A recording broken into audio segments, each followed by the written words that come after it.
Let's go to the full summary of One Piece, 1099, so loading. Hello everyone, welcome to the channel and we have the full summary. But don't forget to leave your like, subscribe to the channel and activate the bell. Let's go to the content of this video. Here is a more natural sounding translation. Alright, let's get to the full summary of One Piece 1099. Before we start, don't forget to like, subscribe, and hit the bell. So, let's go. Summary of the chapter by myself, chapter of 17 pages.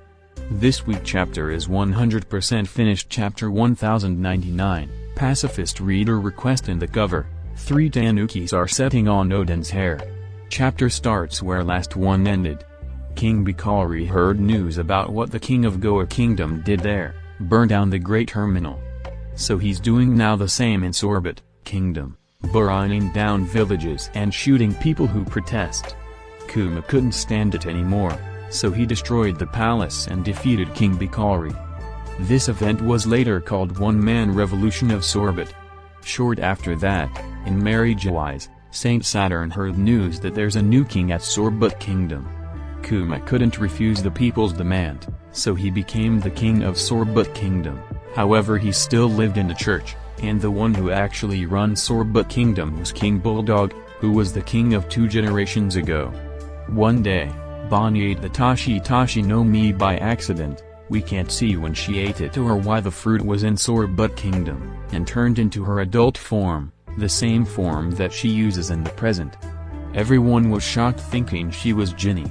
King Bulldog visited the church with his mother Kuni. Bonnie tried practicing her transformation while she looked at Kuni, so her old form becomes very similar to Kuni. There's a gag scene in this part, with everyone keeps mistaking them with one another. King Bulldog brought bad news to Kuma. Former King Bikari, who escaped yet again, had now the world government on his side. The news came out that Kuma had overthrown him for power and he was now an evil ruler of Sorbet Kingdom. So the Marines will lend their forces to Bikari to take Sorbet Kingdom back. Kuma decided to take care of Bikari for good, but he won't be able to remain in Sorbet Kingdom after that. Kuma entrusts Sorbet Kingdom to Bulldog. He will take Bonnie to live with him in the castle and will make sure Bonnie won't touch natural light. Kuma then went out to see Bikari face to face. Bikari was accompanied by a marine fleet in middle of the sea. Bikari, kill him. He's the tyrant that took the kingdom from me. Kuma sank all ships by himself. We can't see if Bikari is dead or not. After this incident, Kuma fled to the sea and became a pirate. He had many evil nicknames and a very high bounty due to his strength. We can't see his bounty in this chapter. Meanwhile, Bonnie was living under Kuni's care in Sorbet Kingdom Castle. Bonnie, when I turn 10, I will become a pirate just like Dad. Kuma traveled around the world searching a cure for Bonnie's disease. He visited all islands where he sent Straw Hat Crew during Sabati incident. He talked with people of Torino Kingdom, with scientists from Weth area, with Heracles and the Boyne Archipelago. Even Abdullah and Jeed tried to get Kuma's bounty, but Kuma destroyed their ships. Finally Kuma reunited with Dragon and Wind Grandma ship in middle of the sea. All current revolutionary commanders were on the ship, except Sabo and Koala. Dragon told Kuma that Ibkov and Inazuma were both captured and sent to prison. No more details about this. Meanwhile, Kuma had become a king, a tyrant, and now a pirate. Bello Betty asked something to Kuma. Bello Betty, I want to become the commander of the East Army, but Dragon would not give that position to anyone unless you allows it. Kuma. So a woman with bad mouth will become a commander? Fine by Mel. Dragon talked to Kuma about Vegapunk. Dragon said he never recommended Vegapunk to Kuma since it's impossible to meet Vegapunk while he's in Punk Hazard. However, an accident just happened at Punk Hazard, the huge explosion by Caesar Clown, and Vegapunk had to move his laboratory. Dragon, the defense of the new laboratory is still weak, so you should go and meet him now. Kuma. Thanks Dragon. If I manage to cure Bonnie, I would like to fight alongside you again. Dragon, just leave, fate to the blow of the wind, my friend. Cut back to Bonnie, she's learning to fight and can even defeat an adult in hand-to-hand combat, even whose head was still big. Bonnie played with Sentomaru while Vegapunk and Kuma talked. Vegapunk said to Kuma that it was possible to cure Bonnie's disease.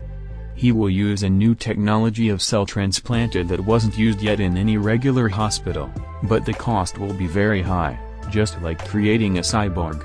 When she's training in child form, Kuma arrived at Sorbut Kingdom to meet with Bonnie.